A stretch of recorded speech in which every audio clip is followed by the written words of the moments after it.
এই পর্যায়ে আপনাদের সামনে বক্তব্য রাখবেন চৌমনির পৌর বিএনপির বিপ্লবী সদস্য যারা নাসির আলম নাসির ভাই।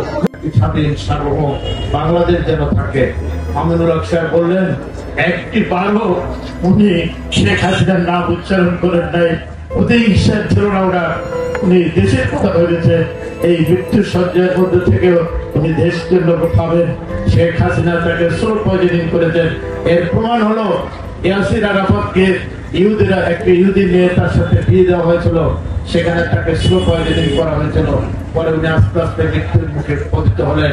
প্যারিসে এনে যখন ওনার ফরেন্সিক টেস্ট করা হলো তখন ওনার শরীরে বিষটা পাওয়া গেছে।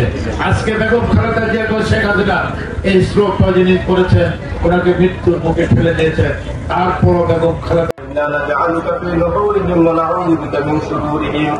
اللهم اغفر لأهلنا وميتنا وشاهدنا وغائبنا وصغيرنا وكبيرنا وذكرنا وانثانا توفيته منا فتوفه على الإيمان.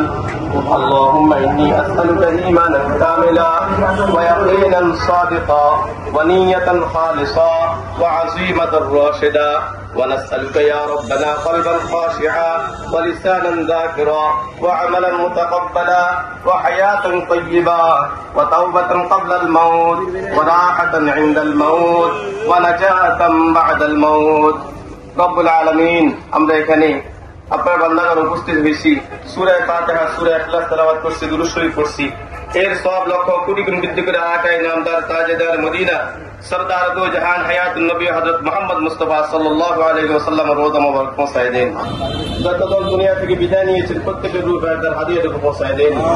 আয় আল্লাহ মরহুম জিয়া রহমান এবং তার সন্তান আরাফাত রহমান এবং তার পরিবারের রিশতেদার যারা দুনিয়া থেকে বিদায় নিয়েছেন প্রত্যেকের রূহ তার হাদিয়াটুকু পৌঁছায় দেন।